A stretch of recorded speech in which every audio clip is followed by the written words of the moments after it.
myself. I'm going to be like, I'm sort of running this show on my own right now. You all are able to unmute yourselves, but please make sure that you don't until such time as we maybe call your on your name. So hi and welcome. Welcome to Farm Virtual Connections 2025, our first webinar slash Tuesday Tech Talk in quite a while. And also my first hosting and pulling double duty. Okay, I'm gonna unpin Cindy so she doesn't have to be seen, like just sitting there. She's so cute. I'll add her in a minute. I am Annie Capps, and I am the, I don't know who I am anymore. I've lost my sense of purpose. Actually, I'm very involved with Farm, and currently I am acting on the Virtual Connections Committee, and really happy to be here helping to run this Tuesday Tech Talk on a very awesome and very popular topic, grants, scholarships, on anything that puts money in artists' pockets. Always, always, always a good thing. Our speaker today is somebody that I have known for a very long time, but got to know well over the the COVID time, which is how Virtual Connections started in the first place. I'll tell you a little bit about her in a minute, but first, just some housekeeping. As I said, if you have your little mute button, just make sure you don't unmute accidentally. We are going to have a presentation. Cindy's going to share a really great presentation with a lot of awesome information.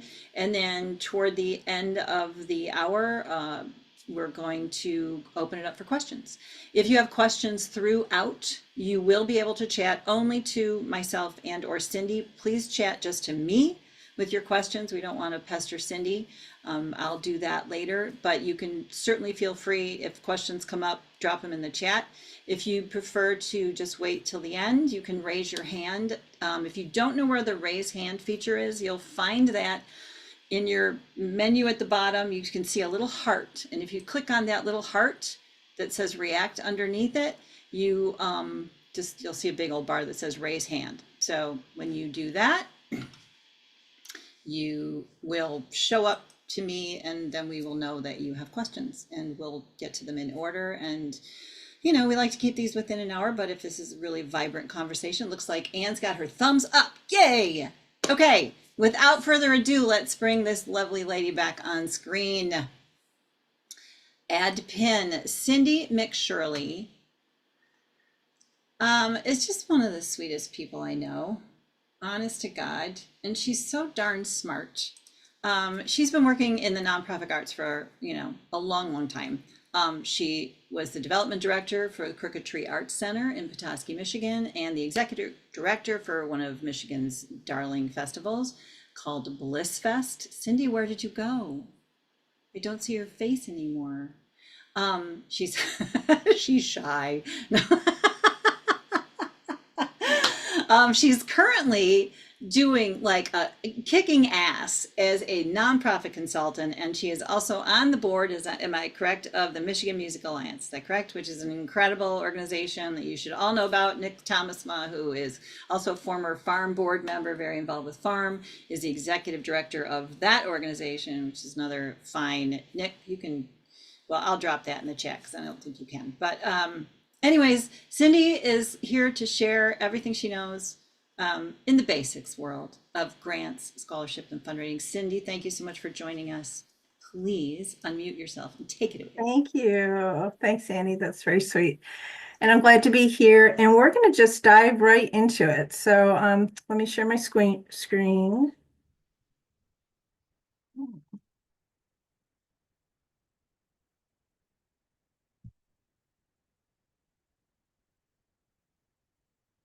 Can everyone see that? Okay. So we're going to just talk about an introduction to artist funding. So this is a stream that you might want to incorporate in your practice. And we're going to go, my hope is after today, you will be able to know where to get started. So that's what we're going to go through. So, okay, there we go. So I'm going to do a little introduction to Springboard for Arts. When Annie set this up, there was a link that you can download and get this free book here. It's called The Work of Art for Springboard for the Arts. And we're going to just follow this very loosely, but there's really great information in here for artist practice. And then we're going to go through your why. Why are you researching and wanting to research for grant funds? We're going to talk about really what are grants, fellowships, and residencies. We're going to talk about research. We're going to talk about how to write proposals. We're going to talk about what are fiscal sponsorships. And then I have a whole bunch of resources to share with you. And then the links that we go through today, Annie's going to upload that in the chat. And there's just a one-sheeter that has all those links for you too. So here again for Springboard for the Arts, this is the link that you can get for Business Skills for Artists. If you go and download that, you can purchase it, but you can also get a free digital copy. If you would, when they ask how did you hear about it, if you would just write Michigan Music Alliance in there, that'd be great.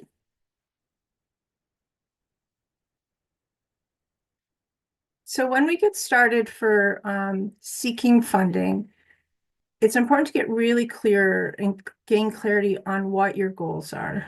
So these are 3 questions to get you started. So what goals in my artist practice need funding to become a reality? Why would grant funds help transform your work or your reach? And really, why are grants the right funding source for me? And like any practice that you run through, this is going to take some time and effort. So just like you dedicate so much time to build other parts of your business, researching and applying for grants would take a chunk of time too.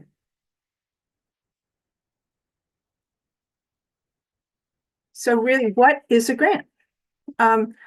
Grants are funds to support specific projects or aspects of your practice. They're typically one-time in nature. They don't need to be repaid. And they typically come from organizations, foundations, and governmental agencies. And when you talk about foundations, sometimes that is individuals because it's private family foundations. So it's up to you to develop those relationships too.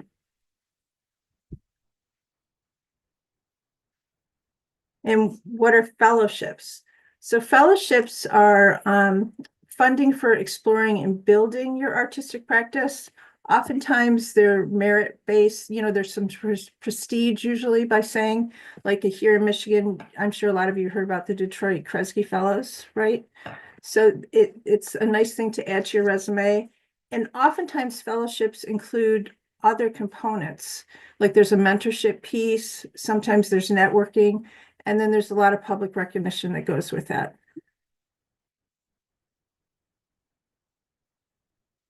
And then what are residencies? So this is another form of grant funding. And these offer dedicated time and space to focus on your art, often in a new environment. They can range from a few weeks to several months. And some residencies include stipends for living, for materials. There's all sorts of ways to do that. There are residencies that are not in a new location too. So when you research, you get to find out how to do that. So when you start going through grants, these are things to keep in mind researching. So it's important to identify all the categories of your work or you as an artist or musician fit into. So this can help guide your grant research. So that might be your medium or your instrument. It can be your location. It can be your identity. I'm a woman of color banjo player. What are your objectives? Is it a particular project? What is your goal? What are you trying to achieve? So all of these categories help inform your research, and you'll find different opportunities based on that. When you start researching, you might research broadly, and then you can fine tune and you can really find the right opportunities for you. Now, these are some really common research resources that you can use. So Candid, so we're going to go through these links after we get through the slideshow. So Candid was normally used to be known as the Foundation Center, and they have a large database of private and corporate grants and tools for fundraising, lots of articles, tons of resources. They have a fee-based subscription that you can research at home. However, they also have across the state, they have places where you can do that for free. So I live in Northern Michigan, and the closest foundation library that we can use is in the Traverse City Public Library. So when you go to their resource, you can look at the map and you can find out where is the library that you can go to use it for free. Grants.gov, that is all the federal grants, like National Endowment for the Arts. You know, you're going to find all those. It can be a little overwhelming and feel cumbersome, but once you get the rhythm of how to get in there and research and find stuff, you can find lots of opportunities. New York Foundation for the Arts, that's a free searchable database. They always have great stuff up there for individual artists and organizations nationwide.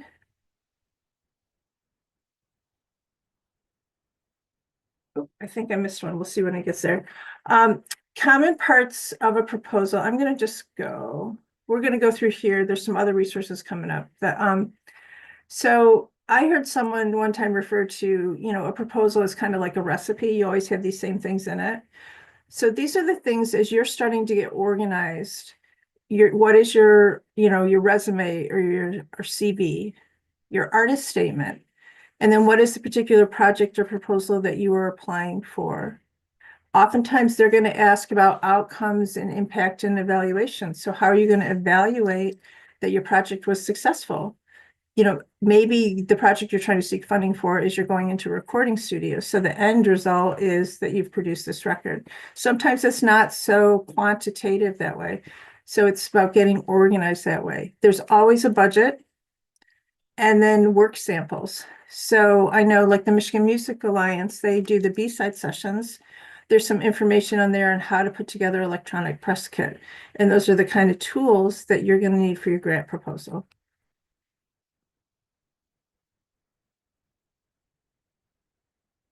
And then how do you write a proposal? So every grant that's out there, they're going to have a set of guidelines. So after you've spent a lot of time researching and going through and you found some funding opportunities that you want to apply to, you really need to look at the guidelines and see if you're a fit, because you don't want to really waste your time or reviewers' time because you'll get tossed aside if you don't fit the guidelines. And you also, I would caution you about chasing money, like creating a program for funding, because that really doesn't shine well either. And you can see through that. So it's really finding those opportunities that work for what you're trying to do.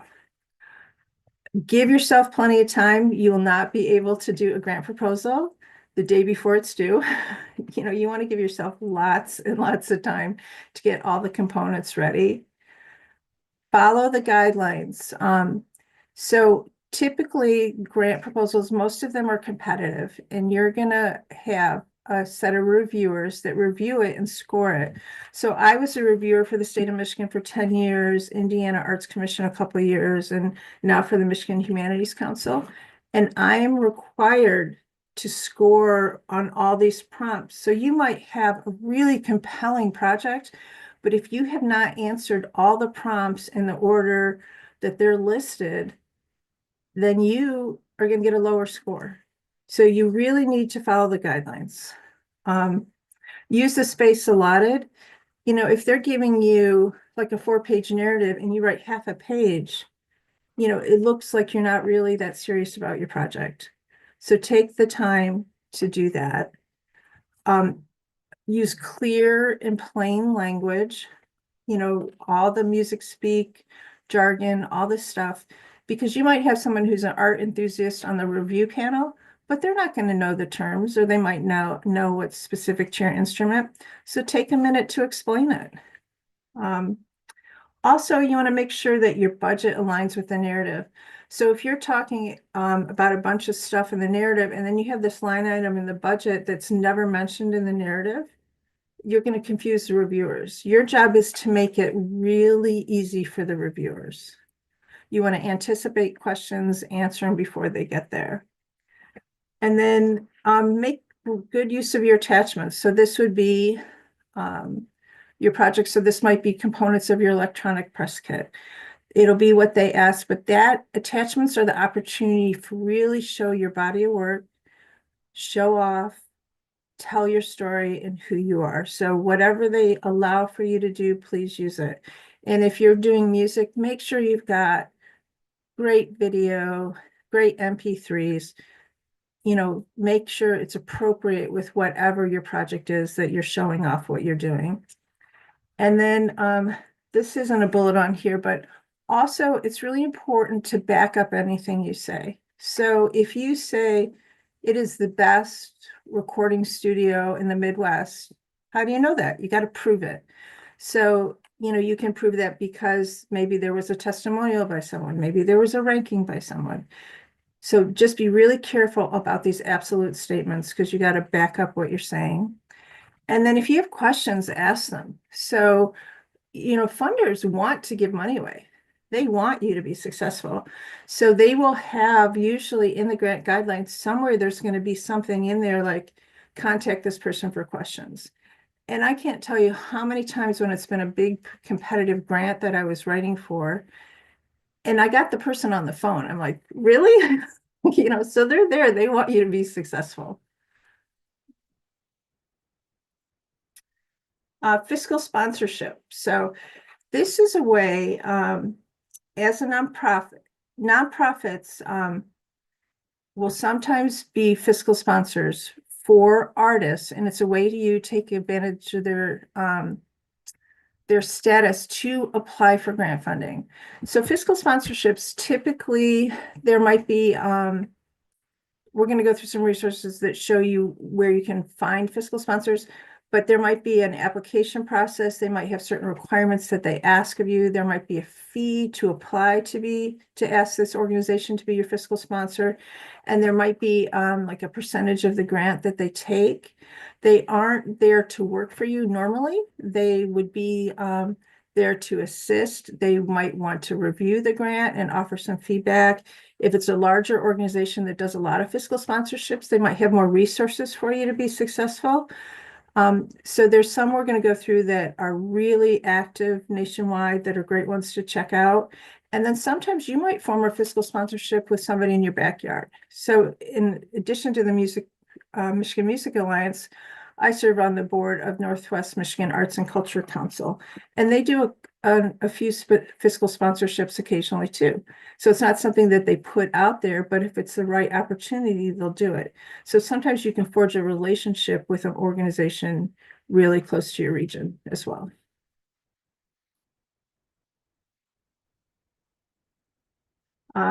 So to really get into that, so fiscal sponsorships accepts and safeguards charitable donations. They take on the legal liability for those funds. So when you receive grant funding, most of the time they are restricted. So they are for a particular purpose that will be outlined in your grant agreement.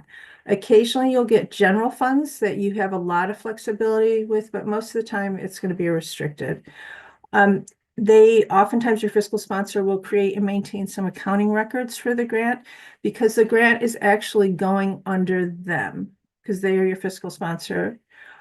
And again, fiscal sponsors open up access to grants and funding, and then they offer expertise. And then depending how big they are and how big this is, they might offer some administrative support. It just depends on that particular fiscal sponsor. And I would always recommend someone who says, oh, I'm just going to start a nonprofit so I can do this. Check out fiscal sponsorship first, because that you might be able to achieve what you're trying to do through a fiscal sponsorship. So here are more research resources. So Fractured Atlas, I can't say enough good things about them. If you get on their email list every month, they will send you a list of all these creative funding opportunities that are coming up that month. They offer fiscal sponsorships. It's a large part of what they do. They have insurance and funding resources for artists. They have blogs. They have got really great information on what's a fiscal sponsorship, what's a grant, oh, what do I do now here? I mean, they're just really awesome. And then they also can help with some project development too. And they, I believe they're ones, they have an application process for fiscal sponsorship. And I think they have a requirement that you have to have raised at least $1,000 towards your project before you even, reach out to them. Springboard for the Arts. This is, this book that I recommend that you're going through. They also are a great resource hub. They're located in Minnesota, but they help artists all over. Some of the funding opportunities on their website are pretty Minnesota specific, but they have national opportunities too. They are an organization that started for artists, so they are really invested in the business development for artists. Creative Capital is another one, a grant making organization that supports artists with funding and mentorship. So it's another great one to get on their email list and check them out. And then artist residencies. So artist residencies, I know sometimes where do I start finding them? And there are so many of them, and they are highly, highly competitive. So they get hundreds of applications. We have a couple small ones up here. They get 400 applications for like 12 residencies. It's a big deal. So the Artist Communities Alliance and also Res Artists, those are like the two places to go if you want to find artist residencies.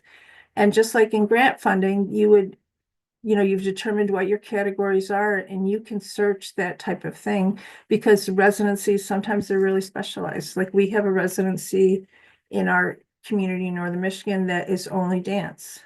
We have another artist residency not too far from here that is primarily visual arts and writing, but they do music occasionally. So you just need to get in there and do your homework. And so for fiscal sponsorships, if you really want to learn more, there is a directory and there's this fiscal sponsorship directory, as well as the National Network of Fiscal Sponsors. So those are opportunities to find more if you're trying to look. And I would, if I was just starting, I would check out Fractured Atlas first before I did anything. We're going to go through some links here in a few minutes, so we'll go through that. And then I'll just say here, this is the Michigan Music Alliance, and they have, again, an archive of B-side sessions, so other things to help build your business. So bear with me for a minute while I stop this share and I go. And what we're going to do now is we're going to just go through a whole bunch of links and just to get you started. So just a minute.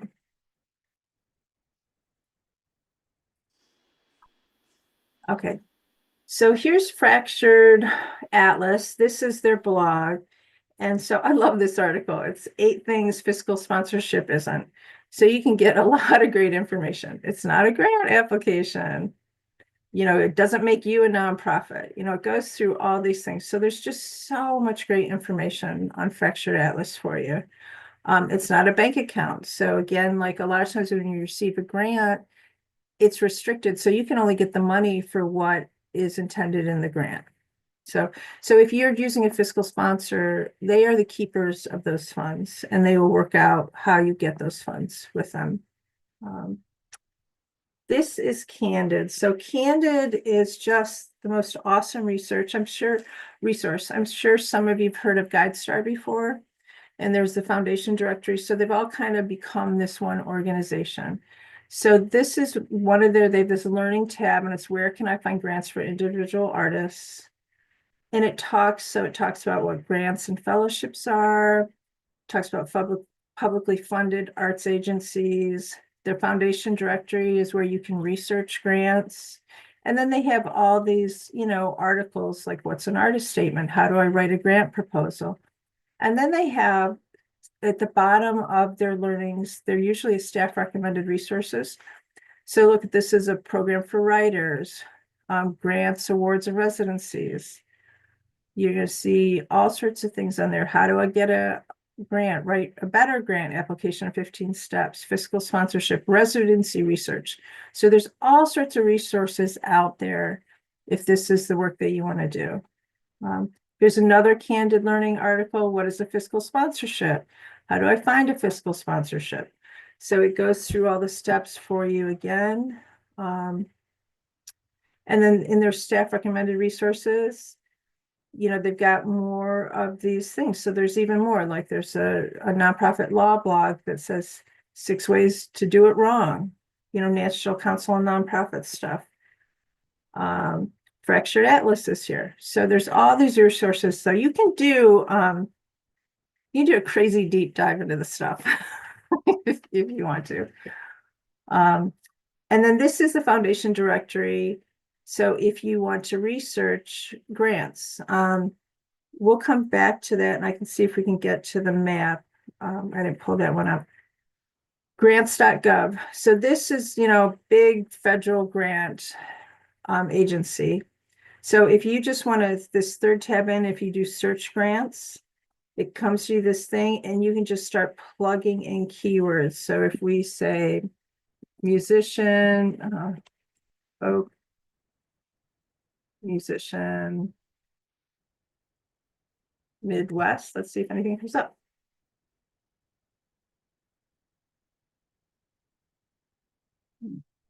NEA grants, youth engagement grants, Forest Service, that's interesting. So then you have to just get in all these things and see what it works and doesn't.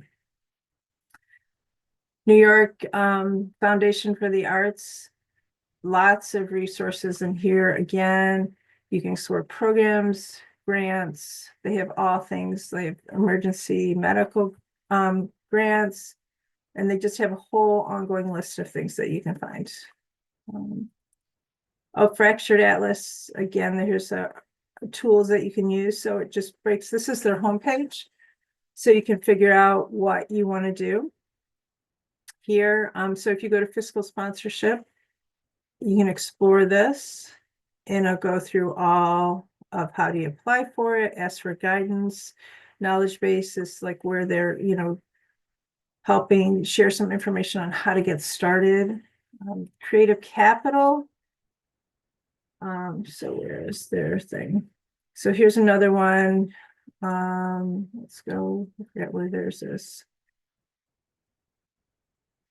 So they've got some art writer grants, Creative Capital Awards. So it's just getting in there, poking around. Springboard for the Arts, tons of stuff. So Thrive as an artist. You can see finding grants and funding in here. Grants resource list. So if you're finding grants and funding, you go in grant resources so you can start exploring grants. They've got an incubator fiscal sponsorship. You can explore their incubator. And this is where you go down. If you go here, toolkits for artists, where's where you can sign up. There's a thing where you sign up here to get, a digital copy of the work of art program. So here, this is where you sign up here and you get a free copy of this book if you want. Again, now this is the artist residency, so Artist Community Alliance. So you can go in here and you can, well, for organizations for artists, explore the network, upcoming deadlines, resources for artists. And then Res Arts, another great artist residency to explore coming up, open calls, residencies. And then these are the 2 fiscal sponsorships where you can get some lists and see if there's fiscal sponsors in your community. So they have a directory list. This is the Kresge Art Fellowship. So this showing you, like, just because Detroit, this is one I'm familiar with, but they have, these are 50,000 no strings attached awards, so that's just, so occasionally you'll find fellowships like that where it's not necessarily restricted. And then there's the Michigan Music Alliance. There's Nick who's on the call. So with that, I'd like to just open it up for questions. Yay, thank you. That was awesome. Hey, I have a question. Yeah. Is that PDF file available for us to share with the attendees? Like the actual Oh, presentation? the screen deck. Yeah, let me think about it. I'll let you know. But all the links are in that one PDF I shared with you. Yeah, and for some There. reason, it's not letting me upload. I don't know why. Okay. It's got the option. So I've just pasted them. All the links have been pasted in the Oh, chat. okay. All right. So you can just click through at that point. I can also follow up with a PDF via email to everybody who's here in attendance. And Okay. honestly, we can make this resource available on the farm website. You know, we've talked about doing stuff in that front. But there haven't been a lot of questions so far. Mark Smith asked a couple of questions early on, and I'm still may need clarification on this one. But the question says calendar problems with applying and conflict between grants.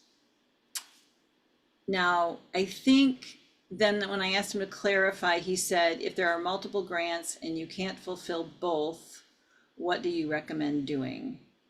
Now, It- I, I'm not, I would I'm need a not little bit sure more I, information. Yeah. yeah, Mark, we may need more clarification. I don't know if you want to speak it yourself, Uh, but I'm sort of wondering if for me, this leads me to ask, like, can you apply for as many grants as you want? Are there conflicts between, like if you apply for a grant over here, can you apply for another grant over here? Or is there, so you would have to, you'd have to read the guidelines. So a mhm, lot of grant awards, not like a fellowship, but a lot of competitive grant awards will have like matching requirements. So you can only apply for 25% of the project, 50% of the project. However, however, you can typically match those funds with another grant award. One place, so Michigan Arts and Culture Council does not do grants for individuals, but I will use them as an example as an organization applying for a grant. You can use, you can get a MAC award, but you cannot use funds that also originate from the state of Michigan to match it. So those kind of, you know, um, conflicts in there. But most times, if you get a grant from the community foundation, a private family foundation, for, one of these other federal organizations, they can all help match. So you can have a project that receives multiple awards. But okay, again, go to the grant guidelines. yeah. And I'm not sure if that answers what he was asking. Well, he just posted J calendars. Are you familiar? Is that J supposed to be there or is that a typo? Sorry, Mark. I know you're probably hiding out in the library again. J is the oops. Okay. Calendars for grants conflict. I don't know, maybe it's timing. So decision one Well, will conflict with yeah. another. Um, Again, I'm not quite sure what he's asking, but Yeah. oftentimes in guidelines, there is a grant cycle.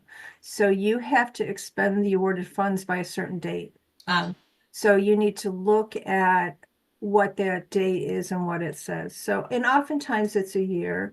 And then through the whole process, you want to be as transparent as possible. So particularly with capital projects, nobody can find a contractor, nobody can find this. And so capital projects often extend. So depending on the grant awards you get, sometimes you can file for like a grant change award and you can extend a deadline. But you need to find out that stuff, give your funder a heads up really early and find out if there's that opportunity. Some grants are not as solid, but some are flexible. okay. So when you say, this is interesting to me. So when you say that there's a certain length of time, right? So Right. let's say, funder gives me a certain amount of money and I have to use that money and then report back Yeah. and Yes. then to file reports afterwards, Yeah. right? Like to let them know Yeah. how I So, did. so grants are, typically, there might occasionally be one that's this open, but most of the time there's a final report. And so in the final report, you have to show the results of your project. Okay. So you would show the success. Did you complete it? If not, what were the challenges? What were the outcomes? How did you evaluate the success of it? This is the money we spent. Oh, it was a little more than this or that, And when you apply in your budget, you'll have a final budget and so if you've gotten funding, it'll be restricted to a certain thing. And maybe your expenses exceeded in another way, sometimes that you can justify spending the money in this other category, depending again on the grant guidelines. Yeah, And sometimes you'll have to call and get permission and see, hey, we met this, but we need this. Can we use this for grant funds? But typically the guidelines will have this long list of what you can spend the money on. interesting. So, weird question. Has anybody ever had to give money back because they didn't Sometimes, fulfill? yeah, Yeah. yeah, yeah. Or like, so if you spent it and you spent it all on the like things that they said, oh no, you weren't supposed to spend that money on that. Like what, Mhm. like where's the accountability? I would imagine is Yeah. pretty Yeah, strict. there's a grant agreement that you'll sign that lays out all the nitty gritty for you. Yeah. Yeah. Mhm. Wow. Yeah. I know a lot of people who've gone through the process and many are very, very intimidated by it. But I would imagine Mhm. it can be, you know, Yeah, it can be, but the guidelines, sometimes they're, 20 pages, but it's just laid out for you. You just follow the right. instructions. Yeah. Yeah. Yeah.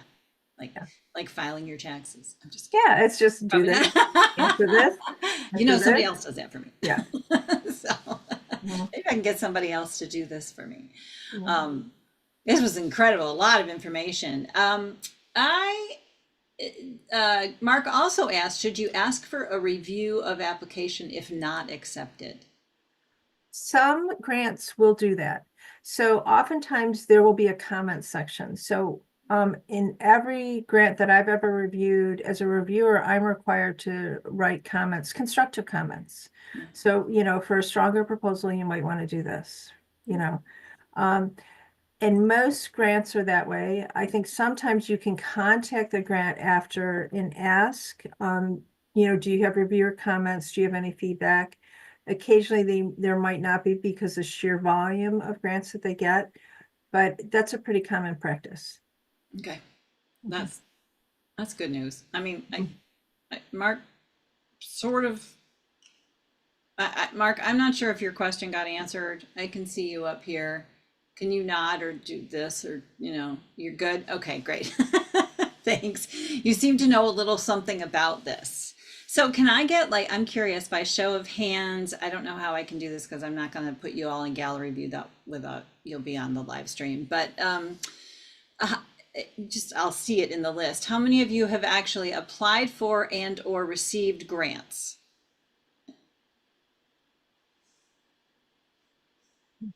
Okay, one? Seriously? Okay, I see one hand raised. If I use the raise hand, I'm mhm, curious, just, at it. And if you have, is there anything about that experience that you feel like would be helpful to share in this setting? Or did you have any trip ups that, questions that you wanted to ask?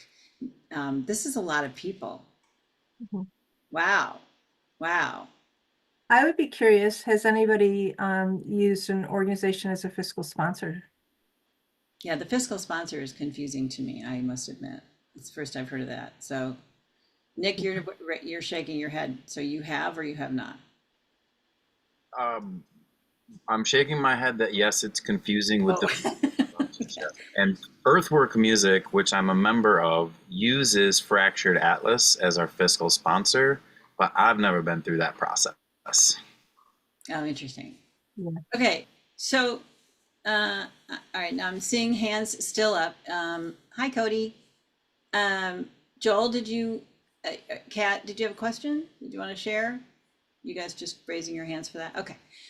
Um, Mark, you got your hand up. Do you want to share something? Go ahead and unmute if you do. We're a venue, not an artist, so Hmm. we hired somebody to write grants. Mhm. Ah, Yeah. I like that idea. Yeah. The other thing that we didn't talk about in this is if you're not using AI, you're wasting your time. So, Oh, wow. yeah, so I use AI all the time in the grant writing that I do. Not necessarily as generative, though you can do that sometimes, but it is a tremendous editor. And also, if you're stuck, you can use it generatively, like, you're stuck on what is the outcome, or help me write this artist statement. It's incredible. And it's only as good as the prompt that you use. So, you know, you want to be very careful about your prompt. It hallucinates. So, I was in a workshop one time and somebody gave this example. So do this when you're at home, go on ChatGPT or Cloud or whoever you use, and just put your name in and your title or what you do and ask them to write a bio. And it'll write a bio for you and it'll make stuff up. So it does hallucinate, but it's an excellent example of how to do that. Yeah. You know, I was fiddling around. So I do a lot of grant writing for organizations. And so I was fiddling around on this executive summary that was a 500 word count. You know, that's not a 500 character count. That's not a lot of words to do this project summary.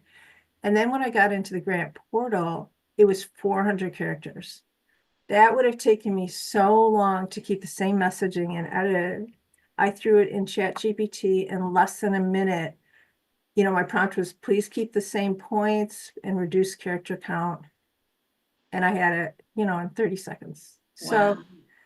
So if you are really going to be using this avenue, definitely get on the AI train. Interesting. I confess, I have used ChatGPT a couple of times Yeah. as I struggled to Mhm. write the little paragraph, but Yeah. reluctantly. Yeah. Yeah, I primarily use But it as an editor. yeah, and then I add it again, like after I've used it, Mhm. because it's like, okay, well, you didn't quite Yeah. get that word right, so let's play. But it helped me Mhm. think beyond kind of like where my little brain was working. So that's very interesting. I don't think I would have thought of that. Oh yeah. Yeah. Uh, It's that's especially if you want to submit a lot of applications, yeah, you know, it'll help you speed the process up. And in capacity is going to be an issue, right? Because you're a musician and you want to incorporate this in practice, but you only have so much time to give. yeah. Interesting. Okay, Eileen is in here saying Lynn and I have written grants and administer grants. Eileen McCormick, she and Lynn they started an organization called Be the Music here in Michigan. They moved to Muskegon a few years back and have been doing a lot of great concerts and promoting artists. And I'm always, Mark, you put your hand back up, buddy. Is that right? Or no? Or is it just still up? Nope, it's just still up. Okay.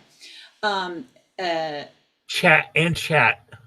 oh, I see the chat. Okay. It says we are registered in Maryland and Virginia. Funding from other states would require more registration. So does that essentially mean like, okay, I live in Michigan. Can I apply for a grant from Minnesota? Again, will depend on the grant Yeah. guidelines. Lots of things are national.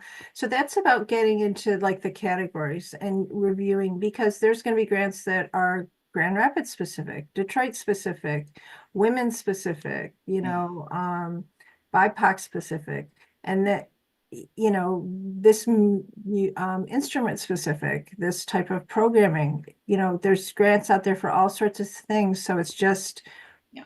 finding the right categories so you can do your research. Yeah. Yeah. And okay. So Nick says, since no one has been through the fiscal sponsorship, can you explain what that might look like? Yeah. It's going to depend on,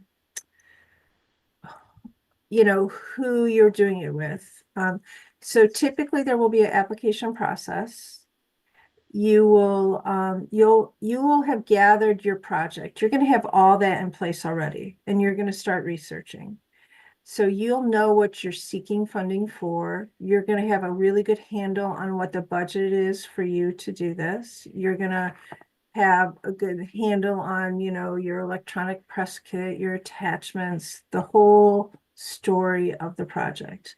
And so now when you want to have grant revenue be part of the revenue stream for that project, then you're going to seek a fiscal sponsor.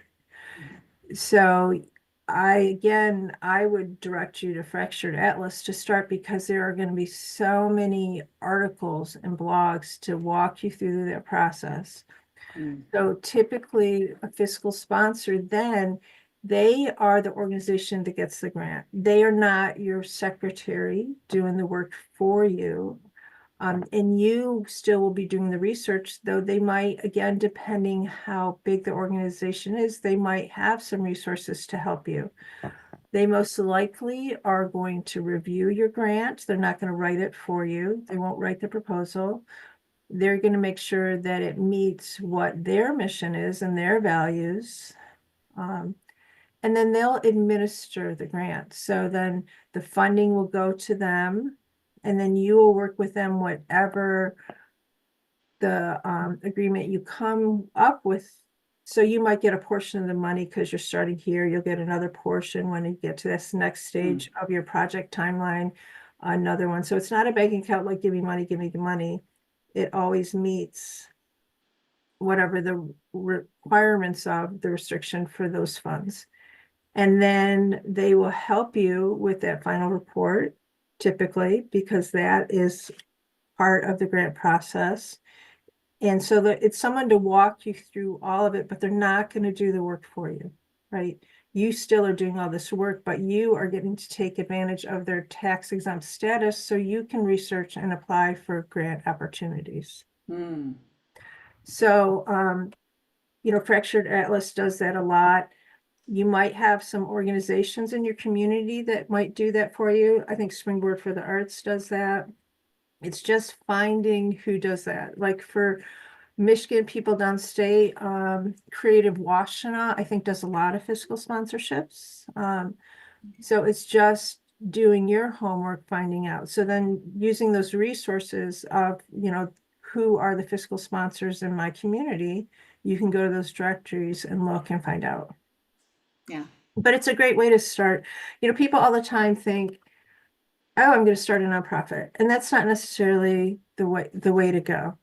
And there's a really great article. It's a little white paper from One Place Kalamazoo. It's part of the Kalamazoo Public Library.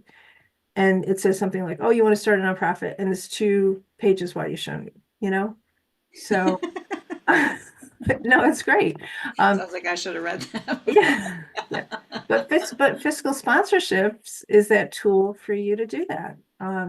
Interesting. So I know it's like probably a new term for some people on the call, but fiscal sponsorships have been happening for a long time, and they're all over. Yeah. Yeah, you might not find somebody in your own community because if say it's an organization or a nonprofit venue, they might be seeking funding themselves from that funder, So but there are resources out there, and this is supposed to just get you started. Yeah. Yeah. Yeah. Okay, Kat, what are the biggest wow factors that you have come across when awarding a grant? Mm, And what draws attention to get awarded? yeah. I think, when you're looking at grant reviewers, they are having to review lots of grants. So like when I was a reviewer for MAC is now moved to a compliance base, so it's not competitive, so there's not reviewers anymore. It was like 40 hours of work just for the ones that I had to do. So I think the wow factor is the organizations that wrote the narrative in the order of the prompts, answered all the questions, and you're like, whoa, they get it. Yeah. So it's your job is to tell your story and show off who you are, but don't use all the crazy artsy fartsy language. Don't say, oh, but that format doesn't fit me because I'm unique and special. Well, if you're, unique and special, you're not going to get the score you want because you haven't answered the questions, right? So make it really easy for the reviewers and use plain language. So, I've had a career fundraising, and the rule of thumb is write everything at a 7th grade level, right?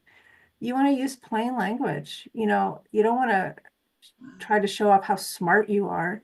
You want to make it easier for the reviewers.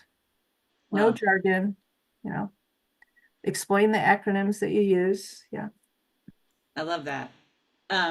So Eileen, who I just mentioned, Be the Music, is designed to build community by bringing in live music. So what other nonprofits and adding a music piece to their work. I'm not sure I'm not sure about the wording on that, Eileen. Maybe I can clarify that a Thank minute. you. Yeah. Sorry. That's okay. I wasn't sure how to direct that just to Cindy, so you got it, Annie. Yep, no, it's perfect. Oh, So- and I'm not looking at the chat, sorry, yeah. Okay, good. Where are you? So Be the Music is a nonprofit. We're a Mhm. 501c3 as of a couple of weeks ago. And our background is working, Lynn's and my background is working for nonprofits. So we've administered grants and written grants. I did downtown development here and I wrote a grant that we got from consumers. So I know there are a lot of agencies in Muskegon who are already have pretty standard funding through the Community Foundation or some of the other employers.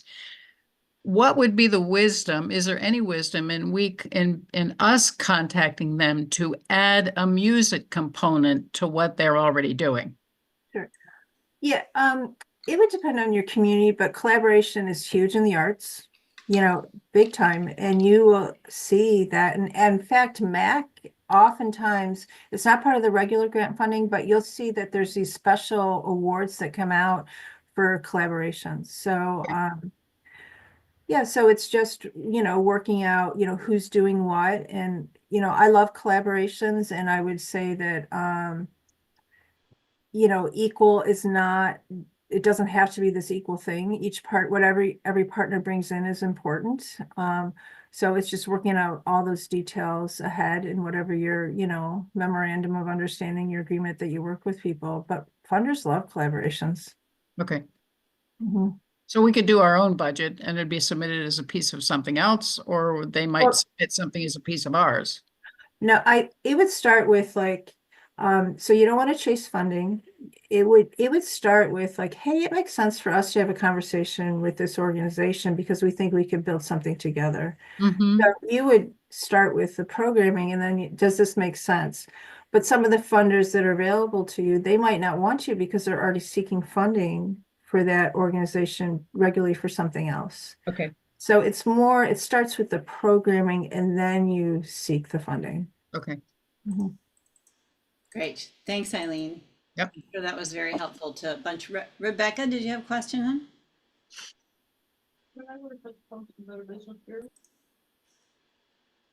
You can go ahead and unmute if you want. Or no. Am I there? Yes, there you are. This is my first Zoom, so I don't know. I can't hear myself. I can't hear you guys anymore. Uh-oh. Okay, now I can. What do you mean by the term "don't chase the funding"? I think that's what we are doing. So Yeah. I'm confused. That's good.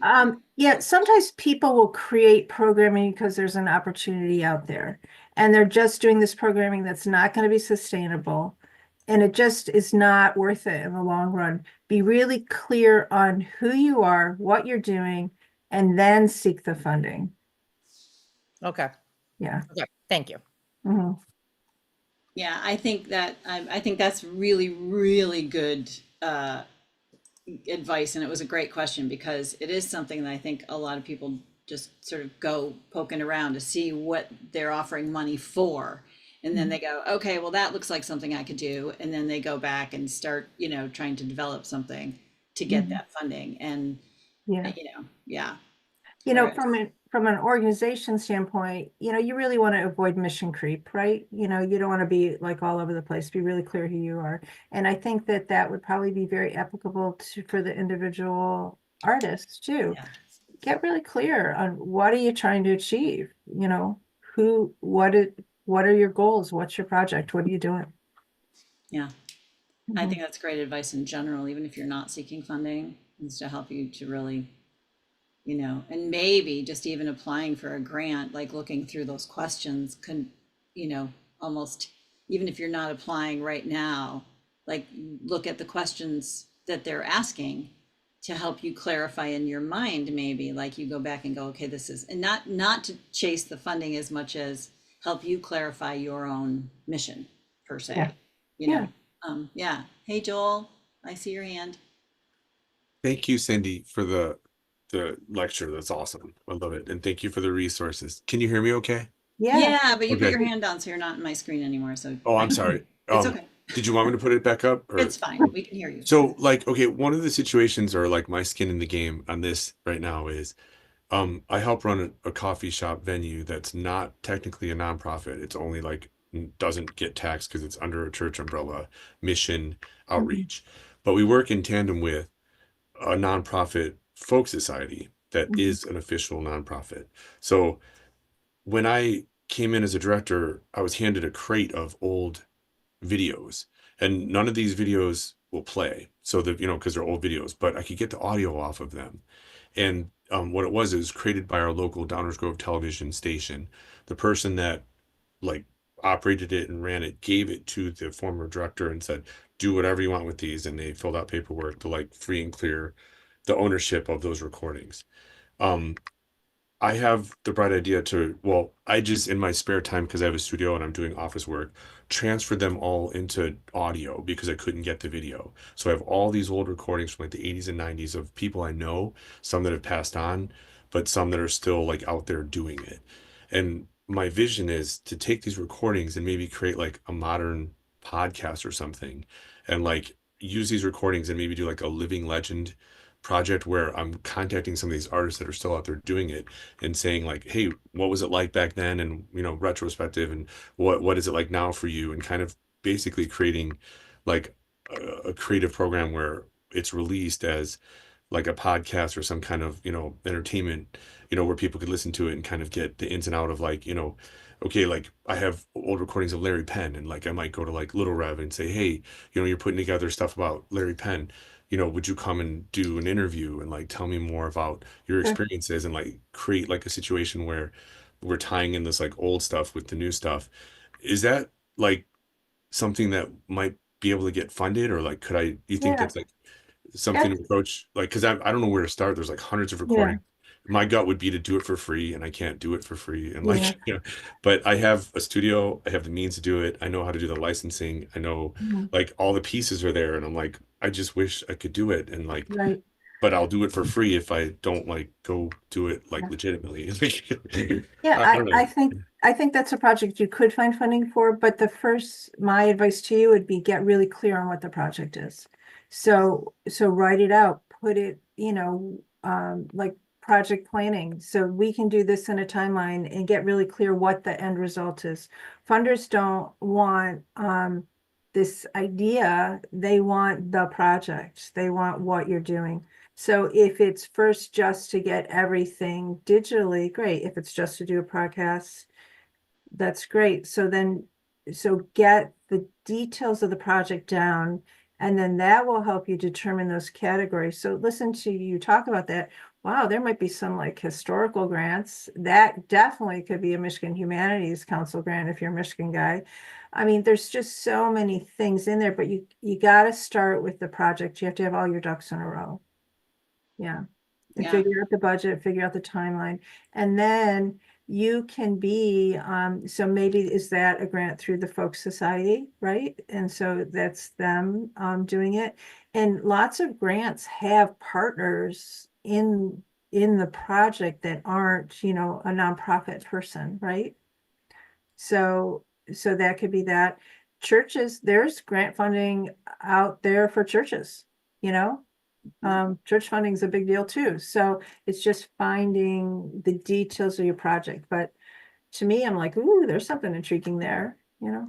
I mean, Yeah. and I'm passionate about the story because I grew up in that Yeah, coffee house, and like one of them is actually my dad when he used to perform in the 80s. yeah, So it's kind of fun to like bring back, you know, some of those things. And then people who are actively performing now, like all these years later.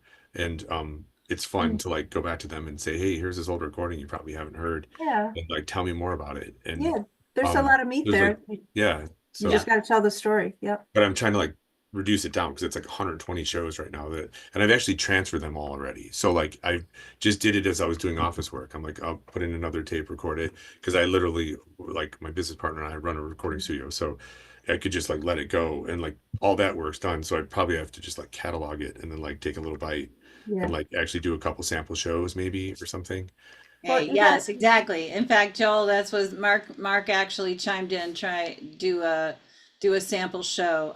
We're going to have to move on though from this topic. Sounds like we could have a whole webinar on what your plans are, because that sounds really amazing and huge. And I bet you there's a lot of, I already know at least 2 other venues that are doing similar kinds of work. So it's very cool and it's big. It's huge. Good for I you. added to I'm put excited. photos in Who too. just unmuted? Whoa, wait. Oh, hi, Mark. Sorry. Did Try you to say? find photos to go with the music. Yeah. So it's Oh, just, it's, I- I'm so, go. Did you? I'll just say one thing, Yeah, Annie, yeah. in that, so great ideas floating around, and I'm sure everybody on the call has ideas like this. You got to prioritize, you got to get the details, and, oh, I want to do all this. Pick one. Okay, what's most important, right? So, yeah. No, I agree. Joel, I'm going to send you a private message because I got one that was wanted for you. I'm sorry, we try to avoid a lot of chatter in the chat because it gets, I miss the questions, and if there's too much else going on, plus we want you to be focused on our speakers. So I have one last question that we're going to address, and that is Kat, who said, which I hope is a fairly easy one, and I'm assuming this varies from whoever's offering the grant, but is there a time of year to focus on grant applications? Like, It's across the board. Yep. Yeah. Okay. So they're, they're like in Michigan, so there might be like large funders like the Fry Foundation, they're quarterly. State of Michigan annually. Our community foundations up here, fall and spring. So it is across the board. So Yeah. it's just diving in, starting to research. And then what you'll do is you'll get a calendar of like, oh, all these, I think I fit all these criteria, and you'll develop what that calendar is. Yeah. Wow. I mean, it's a lot. And you were right. We were focused on the beginning. I feel like we could do a part 2 to this whole conversation now, Yeah. right? Like, and just elaborate. But what you've been doing, Grant, you've been doing, what is your like, sorry, this is, how do I put this? You've gotten grants, but you've obviously submitted to get grants through organizations that you work for because you do fundraising. So how many grants have you submitted and received for organizations over the years? I'm curious. I have no idea. Lots, like that many? Yeah. Yeah. And so, Wow. as a consultant, this isn't my primary stuff is governance and like strategy and things like that, but I do grant services for some. I'd say in the last 5 years, I'm just winging it here. I've probably submitted 50 grants, gotten probably like $1.5 million or something. Yeah. Wow. Yeah.